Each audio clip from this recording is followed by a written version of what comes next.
Bonjour et bienvenue à tous les frères. Aujourd'hui les gars, on va revenir sur la première journée de Coupe du Monde. Parce que oui, au moment où je tourne la vidéo, la première journée n'est pas finie. Il reste encore les matchs du Congo, du Portugal, de l'Angleterre, du Ghana, etc. Il reste cette dernière journée au moment où je tourne. Mais on va revenir sur quelques matchs, on va pas revenir sur tous les matchs. Parce que les gars, je vous avoue, Iran, Nouvelle-Zélande, je l'ai pas fait. Je l'ai pas expérimenté. Les matchs ils sont à des heures. Mais t'as pas idée, les idées là, les heures là qu'on a là actuellement, bon, c'est 2 heures NBA, mais bon, à un moment donné, mon gars, quand tu te lèves à 6 heures du matin, faut savoir prioriser les choses.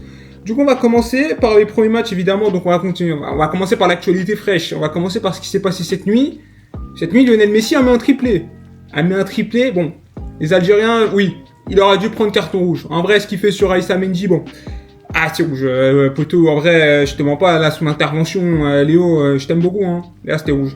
C'était rouge, mais alors, par contre, le reste, les gars, son match, c'est le meilleur joueur du monde. Mais c'est le meilleur joueur du monde. Alors, ce qui est fort, bon, c'est quand même le mec, ces matchs ne sont pas filmés, hein, je tiens à dire, parce qu'en MLS, on a peut-être 2 vidéos par mois, donc en vrai, on sait même pas s'il joue bien là-bas. Mais les gars, c'est le meilleur joueur du monde. Mais les gars, c'est impressionnant ce qu'il a fait hier. Alors oui, et aussi le fait que, voilà, outre le triplé de Messi, moi je retiens surtout le non-match des Algériens.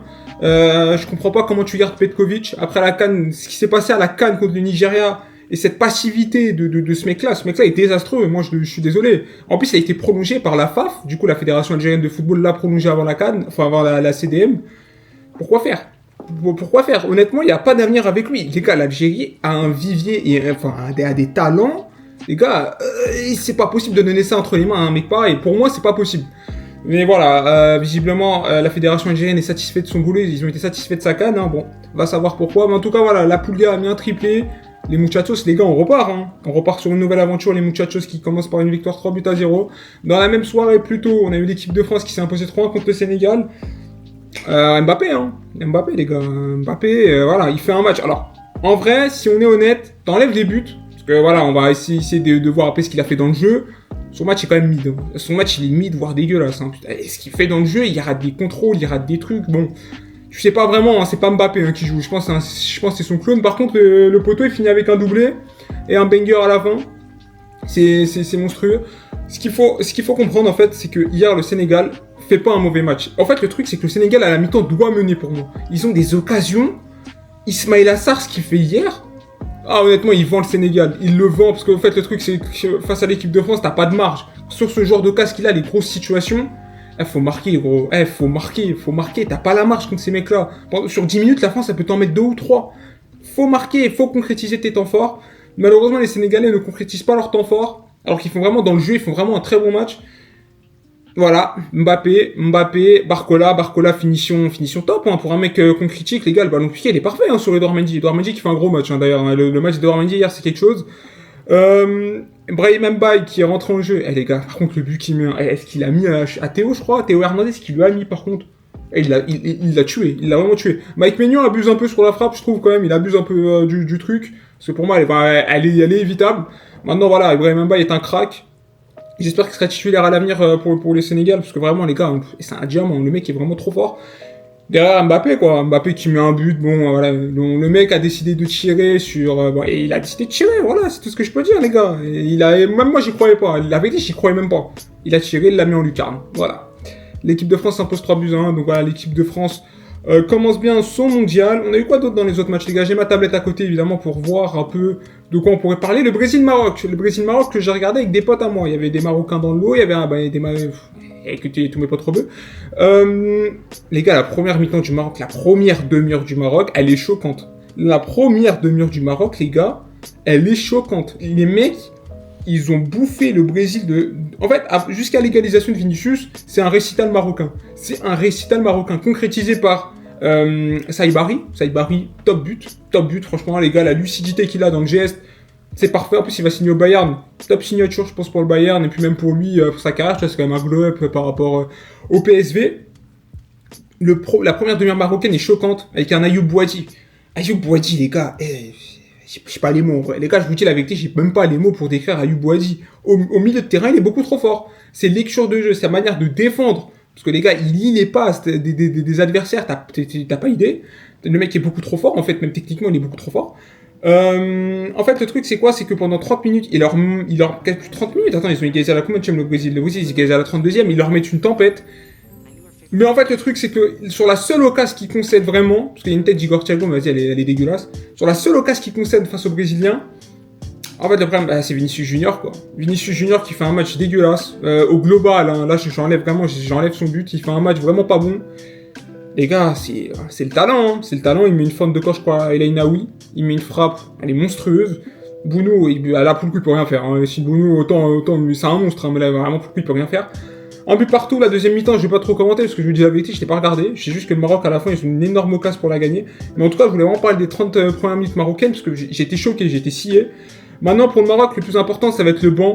Essayer de faire le mieux possible parce que là, avec l'absence et le forfait de Abdé, offensivement, c'est une cartouche en moins et surtout qu'Abdé faisait une bonne prépa, notamment son match contre la Norvège où le danger venait de lui. En défense, t'as Naïf Aguerd en moins. Du coup, là, actuellement, tu comptes sur Issa Diop et Shadi Riyad, je crois que c'est lui. Tu comptes sur lui, il faut pas de blessure. Faut pas faire comme au dernier mondial. Au dernier mondial, ce qui crève les Marocains, c'est pour moi là où ça s'arrête vraiment en demi-finale, c'est parce qu'en fait ils ont trop de blessés.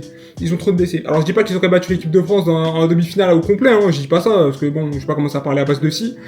Mais ça les a vraiment handicapés au dernier mondial. J'espère pour eux qu'ils éviteront au maximum possible les blessures. Le banc, je suis pas encore convaincu à fond, je vous dis la vérité, je suis pas, voilà. Faudra voir ce que ça donne. En tout cas, bon début des Marocains, parce que vraiment, les 30 premières minutes, par contre, le Brésil, c'était le FC Nantes, hein, c'était n'importe quoi, les récupérations, etc. Bref, c'était très fort en tout cas. Ensuite, on va continuer un peu sur les autres matchs. Là, les gars, je défile. Hein. J'ai regardé Canada-Bosnie. Canada-Bosnie, beau match. Maintenant, je vous avoue que le Canada est nul à chier. La Bosnie aurait dû gagner pour moi. Mais voilà, quoi, c'est le football. Espagne-Cap-Vert, les gars. Espagne-Cap-Vert, 0-0. Vozinha, match héroïque du gardien de 40 ans. Il a pris 8 millions. Lui, il doit être à 10 millions, là, 10 millions de followers Instagram, le mec. Match de brave des Cap-Verdiens. Les Cap-Verdiens, vous savez que sur la fin, je sais qu'ils étaient vraiment fatigués, hein, les Montero et tout, ils étaient tous cuits sur le terrain. Si le Cap-Vert était un brin plus lucide, le score peut changer, parce que la défense espagnole sur la fin, il y a des boulevards de partout. Le problème de cette équipe espagnole, encore une fois, c'est sans Yamal, sans Nico Williams, c'est un jeu monotone. T'as pas de prise de risque, t'as pas de fumée en fait, t'as pas ce truc du mec qui va prendre la balle, qui va aller claquer 1v1, 2v1. T'as pas, en fait, ce que t'as avec Nico Williams, bon, même s'il fait une saison de merde avec Bilbao, je reconnais qu'en sélection espagnole, le mec est quand même relativement performant. Ou un Yamal, voilà quoi, c'est un jeu terne, c'est un jeu lent, c'est bon. On s'ennuie, voilà, faut le dire aussi, on s'ennuie, voilà. On s'ennuie. Belgique-Égypte, les gars, 1-1. Dommage pour les Égyptiens auraient pu le gagner, parce que vraiment pour le coup même à 1-0, parce que Imam Achour mais une frappe, alors lui, les gars, il met un pétard, Thibaut Courtois, bon voilà, bref. Les Égyptiens ont des balles de 2-0, hein. Ils ont beaucoup de balles de 2-0, je repense notamment à Omar Marmouche. La finition, ça a manqué de finition pour les Égyptiens. Lukaku est rentré en jeu. Lukaku, sur son premier ballon, a marqué. Alors, c'est pas lui qui marque, c'est un CSC. Mais vu comment il a mis la pression au défenseur égyptien, bon, on peut le donner à Lukaku. Un peu partout. Je pense que l'Égypte va sortir de la poule. Juste pour le Cap-Vert, on verra. Hein, parce que l'Arabie et l'Uruguay ont fait 1-1. Je mets peut-être une pièce sur l'Arabie Saoudite aujourd'hui. Maintenant, il faudra voir ce que ça donne face au Cap-Vert. Parce que le Cap-Vert a un vrai coup à jouer. Côte d'Ivoire-Équateur. Les Équatoriens étaient invaincus pendant je ne sais combien de matchs. Les Ivoiriens sont arrivés, ils ont dit bonjour, ils ont dit au revoir. 1-0 pour la Côte d'Ivoire, Amad Diallo. Je l'avais dit en preview, les gars, je l'avais dit, la Côte d'Ivoire, c'est un des meilleurs secteurs offensifs de cette Coupe du Monde. Ça a payé, hein, ça a payé cash. Supplément, ils ont une défense vraiment solide. Top match des Ivoiriens. Les Équatoriens, encore une fois, ce manque offensif, ce manque d'efficacité offensive, tu le payes. Et dans un gros match comme ça, tu le payes. Amad Diallo, 90e. C'est fort. C'est vraiment fort. Les gars, la Côte d'Ivoire, c'est fort, les gars. Vous voulez que je vous dise quoi de plus? Moi, je vous dis juste, attendez face à l'Allemagne, parce que je crois vraiment. Faudra que Emerse Faé fasse des changements, par contre, parce que son 11. Je sais que Amad Diallo était blessé. Du coup, en vrai, ils l'ont volontairement mis sur le banc. Mais même des Christoulaï, etc., ce serait bien de les mettre sur le terrain. Parce que bon, c'est Fofana. J'ai bien aimé les frappes à Lens en 2022, mais là, à un moment donné, bon, on va voir comment ça va aller sur le banc, poteau, je te mens pas. On a eu quoi d'autre? Japon-Pays-Bas, beau match. Japon-Pays-Bas, vraiment beau match. J'ai rien à dire dessus. Ouais, Japon-Pays-Bas, ouais, c'était un beau match. Hein. En vrai de vrai, les gars, je troll, hein, je dis ça comme ça, mais Le 2-2 avec l'égalisation sur la fin, les gars. Bon, maintenant, on va en arriver aux déceptions. Les déceptions, parce que oui, moi, j'ai un coup de gueule à faire passer. Australie-Turquie. Bon, faut savoir que je suis d'origine turque. On revient en Coupe du Monde 24 ans après. Il y a eu toute la génération 2002, les Şenol Güneş, toute cette génération qui a fait cette demi-finale de Coupe du Monde contre le Brésil et qui a fait cette troisième place-là. Bon, on revient après cette génération-là. On s'incline 2-0 contre l'Australie. Alors moi, c'est même pas tant le match qui m'énerve parce que bon, le Montella a fait des choix qu'on pourrait qualifier de désastreux. Il a vendu la mèche. Il y a des joueurs qui n'auraient pas dû jouer ce match-là et qui ont été mis. Je pense notamment à un 9 qui joue à Fenerbahçe, évidemment, avec tout le respect qu'on a pour Kerem. Bon, le mec a vendu le match. Ah putain, pour le coup, là, si je peux le défendre sur un truc, c'est que Kerem n'a rien à faire sur le terrain face à des mecs de 1m98. Hein. Les Australiens, les gars, derrière, les gars, c'est un corridor derrière, les mecs. Tu passes pas. Et Kerem, le problème, c'est qu'il est trop petit, en fait. Il est trop petit. Et là, Montella, je comprends pas comment il raisonne. Ce mec, il l'a laissé sur le terrain, je crois, 80 minutes, 85 minutes. Mais c'est un malade mental. C'est un malade mental. Honnêtement, ils nous ont chié dessus. 6h le match, je me suis réveillé à 5h30 pour ces mecs-là. Un dimanche en plus, c'est vraiment détestable ce qu'ils ont fait. Maintenant, les Australiens, top match. Les Australiens, gars, top match, les gars. Parce qu'en fait, moi, ce que je reproche à mes joueurs, enfin à nos joueurs, c'est qu'ils ont été trop arrogants. Ils ont été arrogants. Et ça parle de fou dans cette équipe-là. Je déteste les équipes comme ça. T'as rien prouvé en Coupe du Monde. T'es là, ils font que de parler. On a pris une kill par Iran Kunda et Mohamed Touré devant, là, le duo là que je vous avais parlé dans la dernière vidéo preview. C'était ce duo-là que j'avais oublié de mentionner. J'avais oublié de donner les noms. Les gars, Iran Kunda, le premier but qu'il met, il met une drill à la mairie d'Emiral. Il lui met une accélération sur 20 mètres.